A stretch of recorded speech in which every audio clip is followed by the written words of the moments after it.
a tenure as good or bad, depending on what my personal experience was. What you can't do is color your experience saying that this person is making this experience this way and this person is making this experience this way. You can't be so willing to give up your agency that you forget the fact that a lot of what life mirrors back to you is what is inside of you. And if you are unwilling to take a stock of or inventory on your own ego and your own attitude, oftentimes you could be shooting yourself in the proverbial foot, because if you try to ask life questions like, well, why is this happening? Life will show up and give you a bevy of answers. You know, why is my boss being a particular way? Is it because I'm Black? Is it because I'm a woman? Is it because I'm this? Is it because I'm that?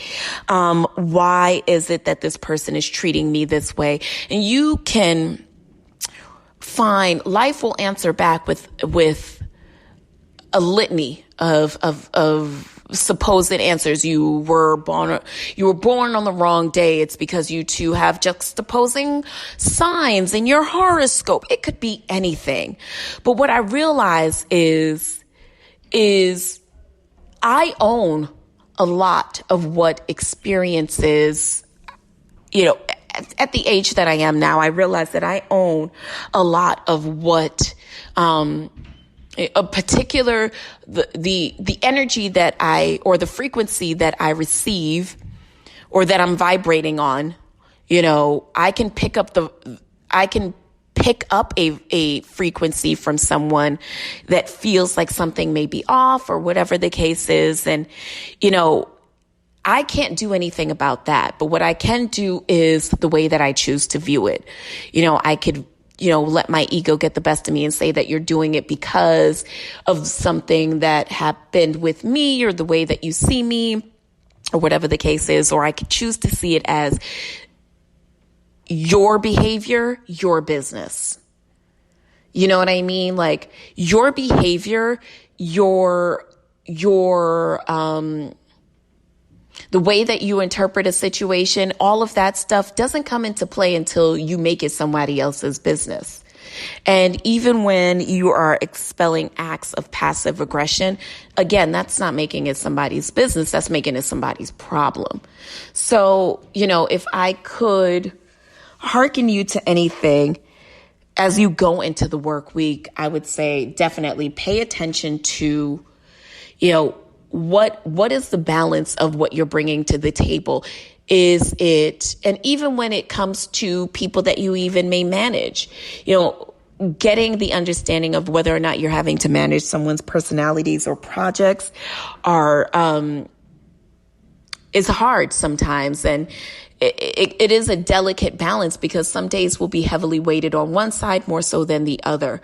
But, as long as there's mutual respect, which in some cases, you know, what I realize and I don't know if it's truly just the pandemic times or if people are just nasty by nature, but I'm realizing that a lot of people's egos are either completely hypersensitive or undersensitive, where they're not even like realizing their value, you know? Anyways, so that's what's popping off over here. Have you guys, okay, I've been asking everyone this. So I just finished a Netflix show called Behind Her Eyes. Now, I don't know if this is some sort of BBC drama or what, but it's about a 5 to 6 part series and it has everything. It has suspense. It has horror. It has sex, a little comedy, a little futurism action. Listen. Please, can you watch it and then we discuss next week, or else it's going to be spoiler alerts for that ass. So In other news this week, it looks like lawyers who are representing some of the alleged sexual assault accusers in the T.I. and Tiny case are actually working really hard to get the case brought before a judge before the statutes of limitations expire. Now, Tiny and T.I.'s sexual assault accusations will no longer be heading to court.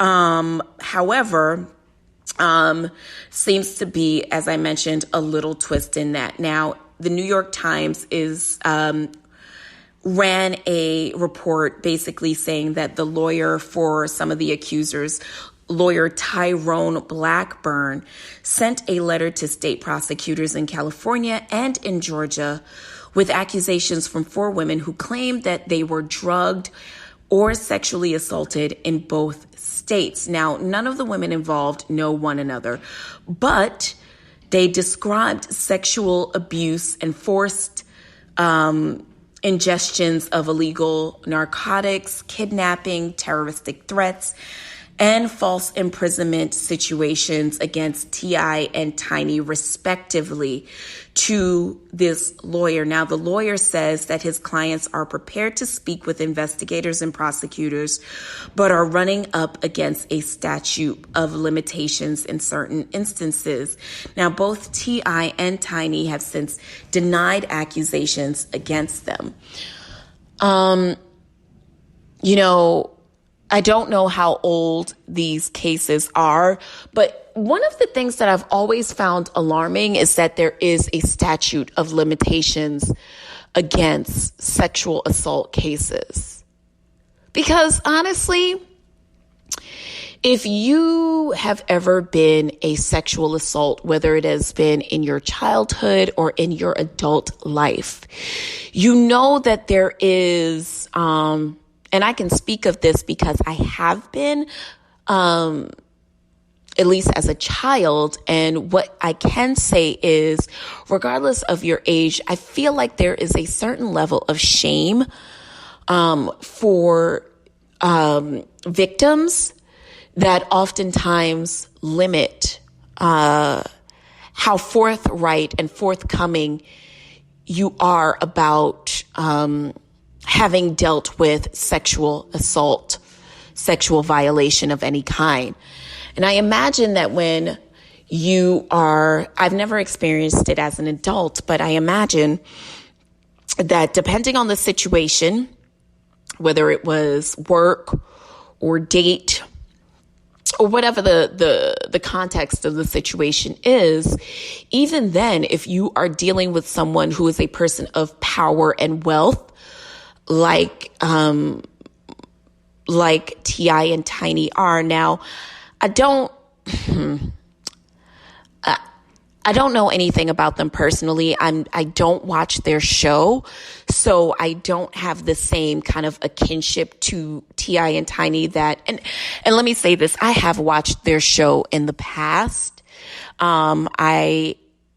Like we all have heard rumors about T.I. and Tiny, about their alleged open marriage, etc. We've all heard allegations of him cheating on Tiny and, alleged allegations of her messing with Floyd Mayweather and all these things. But I'm praying for everybody involved because as far as I'm concerned, it can't be easy on either side. And oftentimes, and I would guess that the reason why there would be a statute of limitations placed on some of this stuff is that as the time gets further and further away from the incident, your recollection of the details will become that much more foggy, or at least that is what I have been told. Now, for me, nothing is foggy in my mind about times that I was sexually assaulted. I think the details, even though it was decades ago, are still fresh in my mind. And I think what stands out to me the most about this story is that I would believe that there should not be a statute of limitations placed on sexual assault cases. And I'm sure this varies from state to state, and perhaps California and Georgia respectively have their own laws. I don't know what the laws in New York State are, but, this is a safe place. And so I feel safe in telling you that I have been a victim of sexual assault, which is not something that I talk about often or probably at all. This is actually one of the first times that I've ever said it just kind of freely and not really thought about the confines of what that means in terms of judgments or anything being placed on me. I feel safe with y'all as friends at the table, and I know that it's not singular or solitary. As a matter of fact, data supports that African American children are oftentimes more likely to be victims of sexual assault because of socioeconomic impact, et cetera, et cetera. But yeah, what do you think about that? Like, there are states that have statute of limitations even on, all kind of cases. But I think for sexual assault cases, I believe that there has to be more than just, this has been a certain amount of years, so you need to just get past it. That's just not the way it works. But again, prayers to all parties involved. So D'Angelo and friends had their versus battle last night. Did anybody watch? Now, it started a little bit late for me because a good sis was A, watching the rest of her Netflix special, and B, I was also not wanting to stay up all night because I had to go to work the next morning. So I think I tuned in for maybe the first hour to hour and a half. I thought D'Angelo looked pretty good. I thought that I did not enjoy this format of Versus too much, only because one of the things that I enjoy about Versus is being able to hear some never before heard stories about creative processes in particular songs, or funny studio stories or funny performance stories. Those have oftentimes been the highlights for me in some of these Versus performances. So to not have that, I think was kind of like, I thought it was, first of all, it's so rare to see D'Angelo. I was hoping for friends like Raphael Sadiq, more of people from that era, from that neo-soul era. So, Music Soul Child, which a lot of people may disagree, but I feel like a great versus battle would have been Music against D'Angelo.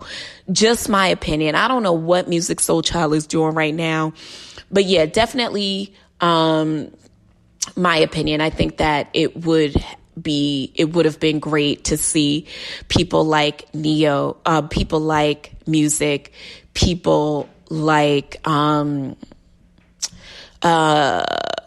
I don't know, maybe not Maxwell, but there was like a couple of artists during that era. There was a girl, or even like Bilal, God, her name escapes me, but she was very popular in the neo-soul era, and it's like I could see her name, but I just cannot remember for the life of me right now. Is it Reese? I want to say, I think her name is Reese, but I could be wrong. But just wanted to see more people like that take part in the battle. Again, I thought that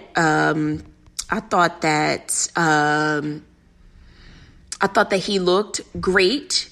I thought that the coach was amazing. It was really funny to see him sweating actual bullets, but not wanting to disrobe his coat.